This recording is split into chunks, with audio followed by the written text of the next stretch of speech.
already understand that yoga, food, and meditation are all connected.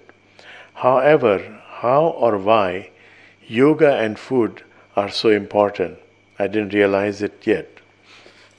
This body, the body that you see, the gross body, I cannot see your mind.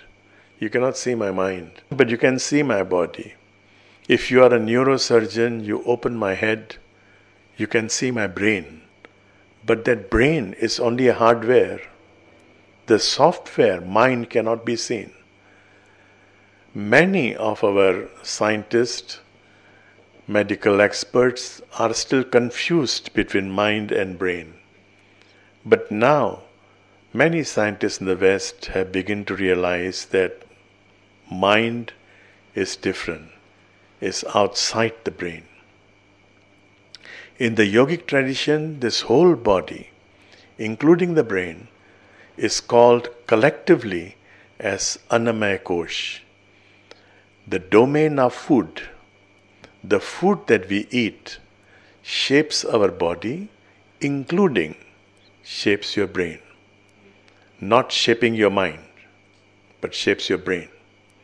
Now, if the brain is the hardware, you may have developed a beautiful mind through yoga. Meditation is part of yoga.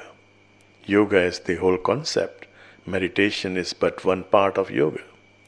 So if you want to live or practice yoga, including meditation, without yoga there is no meditation. Without meditation there is no yoga. Yoga is the umbrella. If you want to practice this, your mind will be enhanced. You can even change your mind, and that is the whole point of meditation, of yoga. To change your mind, that is manas in Sanskrit, into buddhi, which for want of a better word, I translate as intelligence. And you must understand what I mean. Intelligence is not intellectuality. You can become an intellectual person by going to university, by learning things. Not that kind of intellectuality.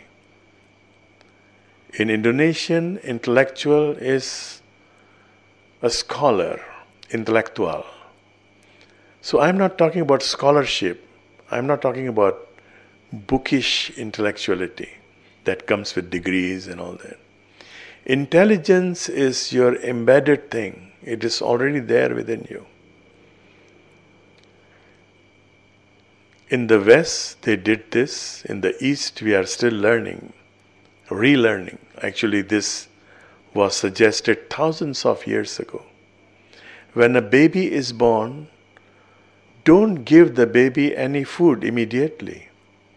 The baby just had his breakfast or lunch or dinner in the tummy of his mother. No, he's not hungry as yet. But what we do in the East and the West also, they used to do, but now in many countries, the doctors don't do this. The moment the baby is born, give some milk, either mother's milk or give some formula. Wrong? Put the baby on the chest of its mother. It may take few minutes, it may take up to 20 minutes, the baby is not going to die, to find the nipple and start sucking the milk. That is intelligence. Something that is embedded in each one of us, but we have not developed it further. That intelligence in Sanskrit is called Buddhi. So meditation is to transform your mind, your manas, into Buddhi. To transform your mind, conditioned mind. Nobody asked you what religion you want to follow when you are kids. If you are born in the West, maybe you are free.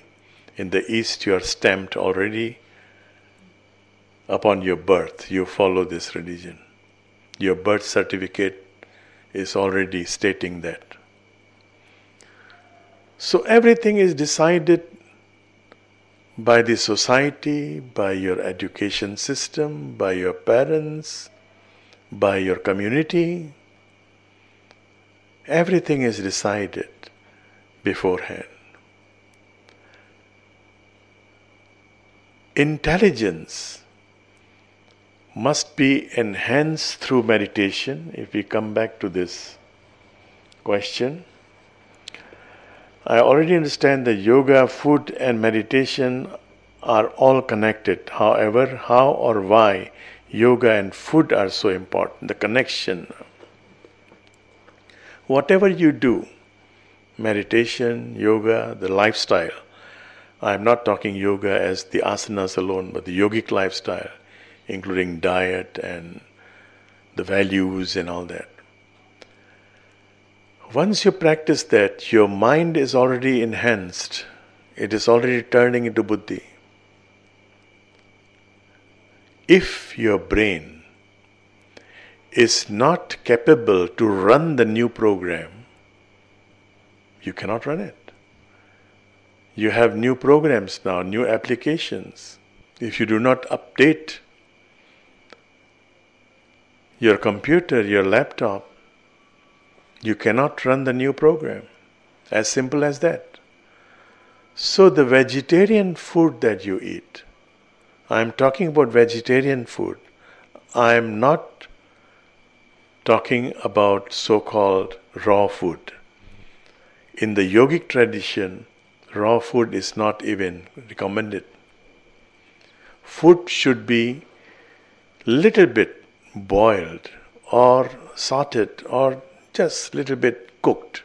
It should not be overcooked. It should not be raw. It should not be too cold. It should not be too warm. It should not be too spicy.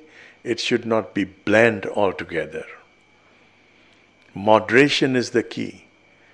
And that was given 5,000 years ago by Krishna to his devotee, his disciple.